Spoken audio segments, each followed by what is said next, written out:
Okay, so part two of your response to Hamlet, following your discussion of how the corruption has actually come about in Denmark, is looking more deeply at the impact of that on Hamlet's mind and actions. Okay, so there's two strains of thought that are something that are things that you can delve into here. So the first one is that there's an idea of Renaissance humanism that was very much around during Shakespeare's era, that looks at the capability of mankind. Okay, so it's a very optimistic view about humanity's potential and ability to improve and better and grow and change and all of those sorts of things. Okay, so actually I'm just going to read. So this is just something that sort of explains that. Okay, so the Renaissance is a vast cultural phenomenon that began in the 15th century Italy with the recovery of classical Greek and Latin texts that had been lost to the Middle Ages. The scholars who enthusiastically rediscovered these classical texts were motivated by an educational and political ideal called in Latin humanatus, the idea that all of the capabilities and virtues peculiar to human beings should be studied and developed to their furthest extent. Renaissance humanism, as the movement is now called, generated a new interest in human experience and also an enormous optimism about the potential scope of human understanding. Okay, so a really key thing to look at there is the optimism about human nature. Now, we see something very different going on in Hamlet, which is actually the complete opposite, really. So in Hamlet, we're exposed to man's corruption, deceitful nature, and then also the disillusionment that results from that. Okay, so what I'm going to get you to do is open up your play to, so Act 2.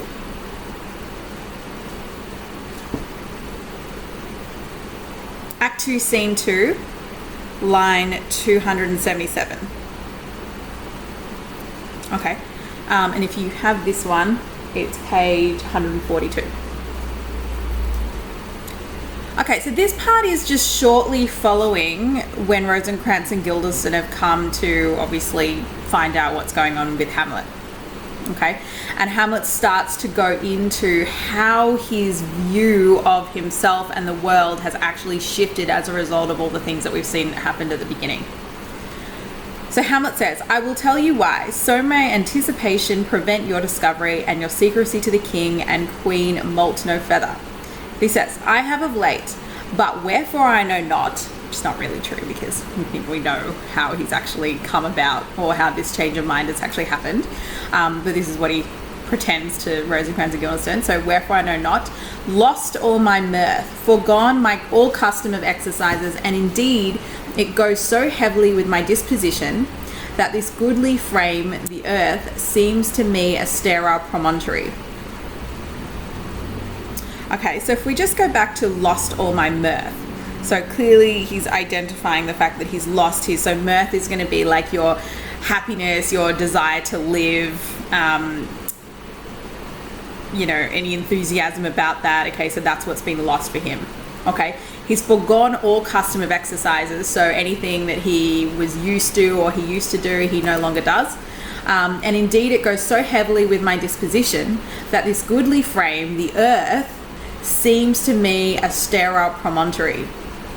Okay, so he's identifying that the earth is actually a goodly frame, but now to him it seems to be, or it seems to him, a sterile promontory. So if you have a look at the effect of that metaphor there, so he's compared the earth to a barren rocky point jutting out into the sea of eternity. All right, so you can see there's really it's lifeless, it's just barren, really. So that's what the world has become to him as a result of this. And then he starts going back and forth between what his original view was, which is where you see the optimism of Renaissance humanism, towards something a lot more disillusioned and cynical. Okay, so he says, "This most excellent canopy the air," so that would be the sort of older, optimistic kind of view. "Look you, this brave overhanging firmament, this majestical roof fretted with golden fire, why, it appeareth no other thing to me but a foul and pestilent congregation of vapors. Okay, so you can see the juxtaposition between this majestical roof with golden fire has now become nothing more but a foul and pestilent congregation of vapors. Okay, so you can clearly see how his view has utterly shifted from something a lot more optimistic to something that's a lot more sort of, again, barren, dead, uninspiring, etc. So then he says, so this is in particular to do with mankind. So what a piece of work is man! How noble in reason, how infinite in faculties, in form and moving, how express and admirable. In action, how like an angel. In apprehension, how like a god. So really complementary descriptions of mankind there and the capability of mankind. So that, again, links very closely back to these ideas of Renaissance humanism. Okay, so you've got the exclamations, what a piece of work is man, how amazing, and then how noble in reason. So he's really commending mankind's ability to be reasonable, to have, so many different faculties, so ability to do so many things, in form and moving, how express and admirable, so something that can be admired, respected. In action, how like an angel, so have a look at the simile there, comparing mankind's actions to being angelic. In apprehension, so in understanding, how like a god. So there really was this idea that mankind is a reflection of God, okay, and God-like features. So they're all really positive descriptions there. But then he has his own take on that, which is, then he says, this is actually still continuing the Renaissance humanism. So he says, the beauty of the world, the paragon of animals. And then this is his view. And yet to me, what is this quintessence of dust? Okay, so you've got a rhetorical question there. And quintessence just means the essence. So what is this essence of dust? So a bit of a use of the, ashes to ashes, dust to dust from the sort of funeral services or funeral, parts of the Bible. But really, like, he's actually asking, what is the essence of dust? And if you actually answer that as a rhetorical question, it's, well, nothing, right? And he says, man delights not me, nor woman neither, though by your smiling you seem to say so.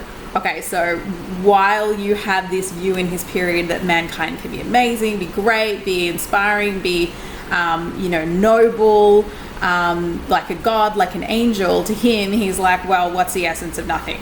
Dust. So, like, essentially there is this very nihilistic or existential view towards mankind's value, which is that it actually is not evident.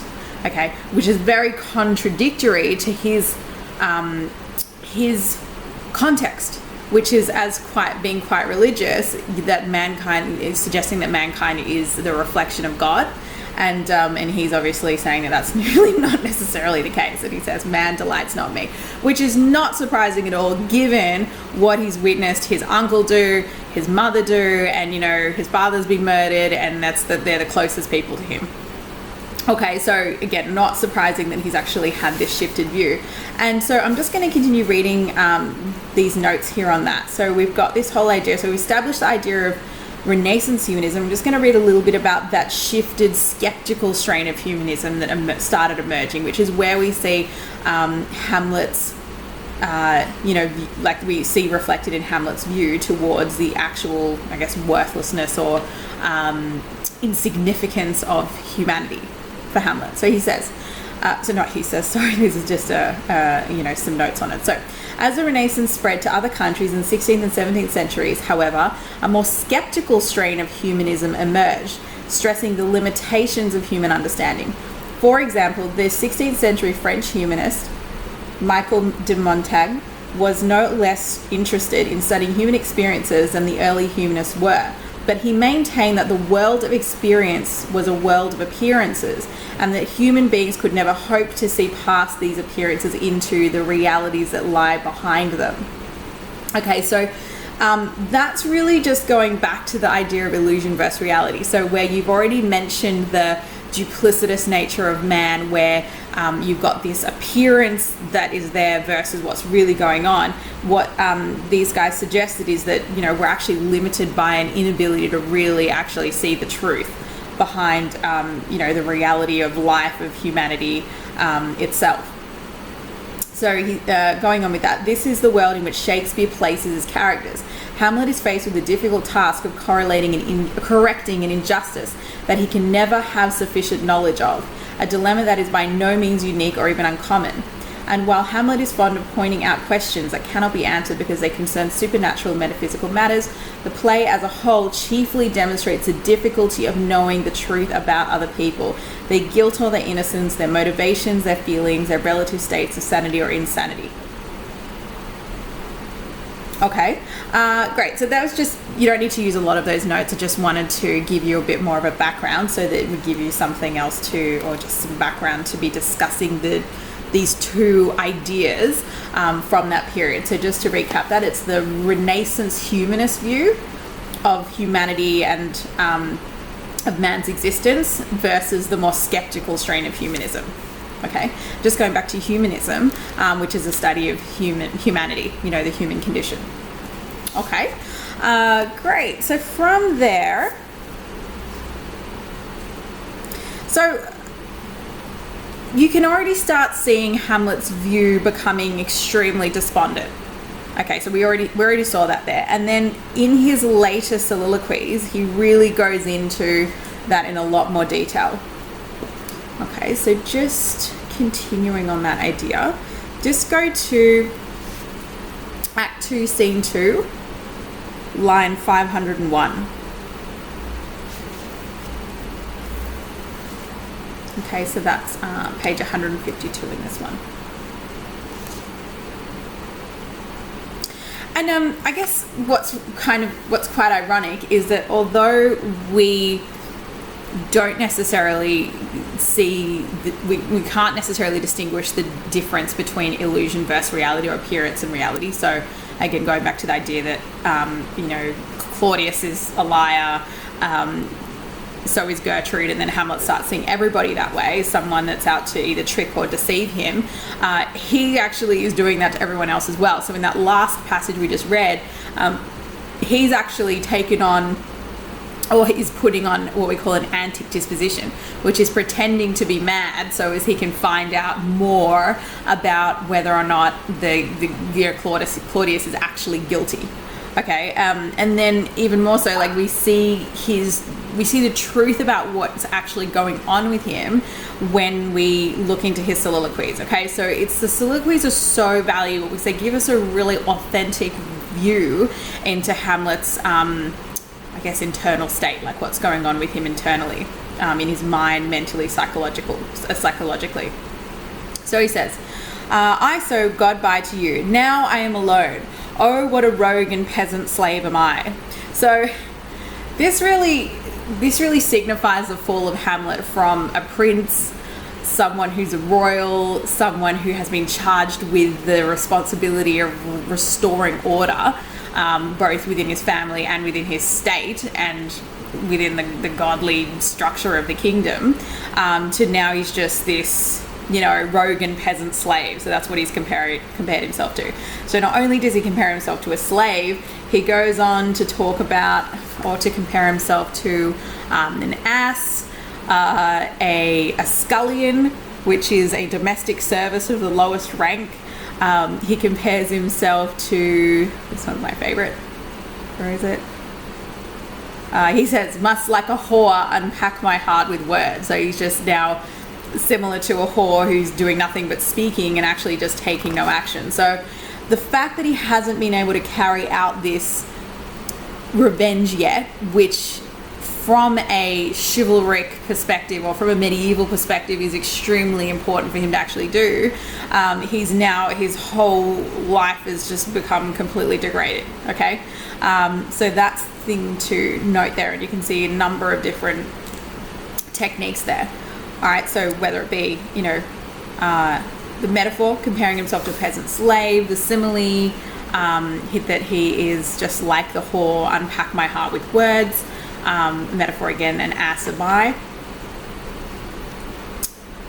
And then, you know, you just start seeing a whole lot of questioning in his speech, like in what he's saying. So he's asking, am I a coward?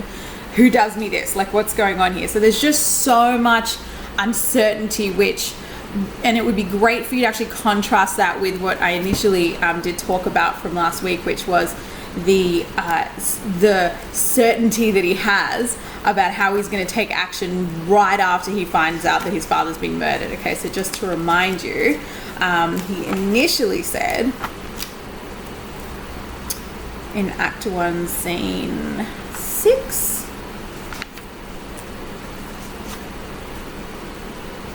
Okay, so he says, Act 1, Scene 5, line 29. Haste me to know it, that I with wings as swift as meditation or the thoughts of love may sweep to my revenge. So if you remember, you've got the metaphor comparing his action to having wings, which is like free, easy. Then he says they're going to be swift as meditation. So the simile comparing to how swift it's going to be, you know, really, you know, he's just going to take action immediately. And then we go into the irony of the fact that he just really doesn't do that, okay? And there's so much uncertainty for him about how to take action, whether to take action, whether or not the ghost is even telling the truth. So really, like, after seeing what's going on, he's just questioning everything, questioning what's happened, whether the ghost is lying, whether he can do it. You know, there's so much going on there for him that really just paralyzes his action.